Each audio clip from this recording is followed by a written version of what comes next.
with Tim Nicklas of the Grand County Historical Association, author of the new commemorative Winter Park book. Tim, we got 75 years going on here. Can you pick out a time or a period or a story in here that you might want to yak about for a bit?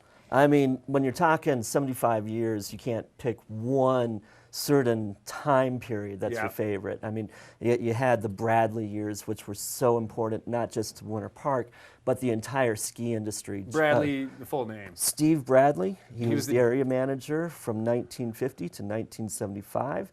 And he was one of the most innovative people ever in the entire ski industry.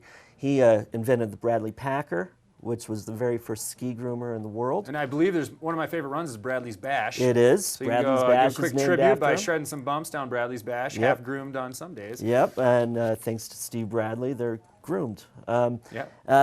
And he also designed the Winter Park logo that we're all familiar with.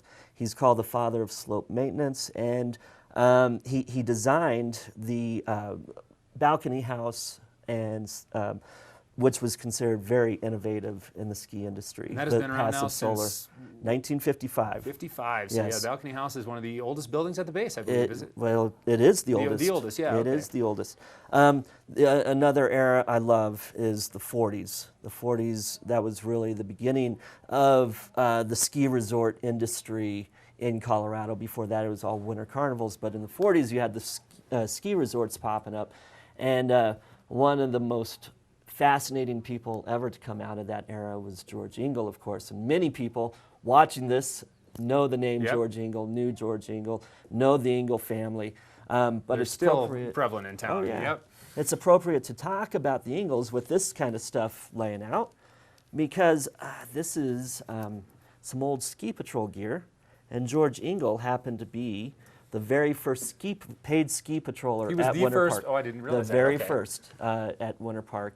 And he, so he kind of led the way. Now, did they wear those gloves? No, but I have to wear these gloves. Oh, for touching this stuff. For okay, touching I this got stuff. You. I was going to say, boy, those aren't very thick for a No, but I'm a snowy day. museum guy, and I'm handling real artifacts, such as this ski pouch and belt that was worn by Ted Birdsill.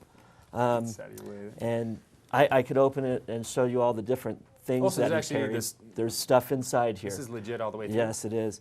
This was his ski patrol. So when you see the coat, and you see here, this is what you look for if you need help or you need a ski patroller, is this outfit. It says Ted on it.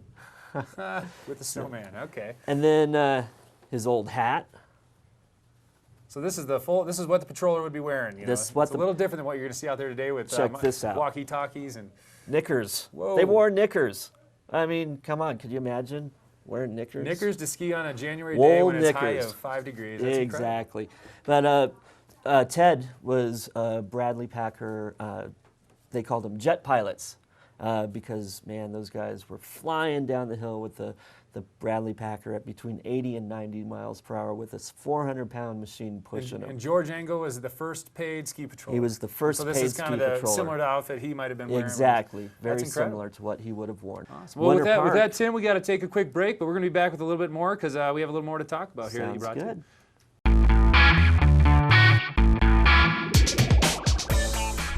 Hey everyone, I'm Sarah and you are out and about in Grand Lake.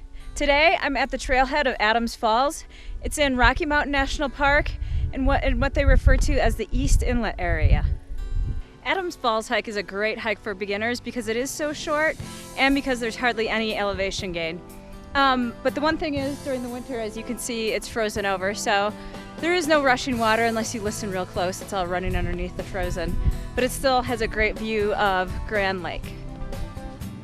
What I like to do is hike to the falls and then go it's probably about a 5-minute hike just beyond there, and then you have this view.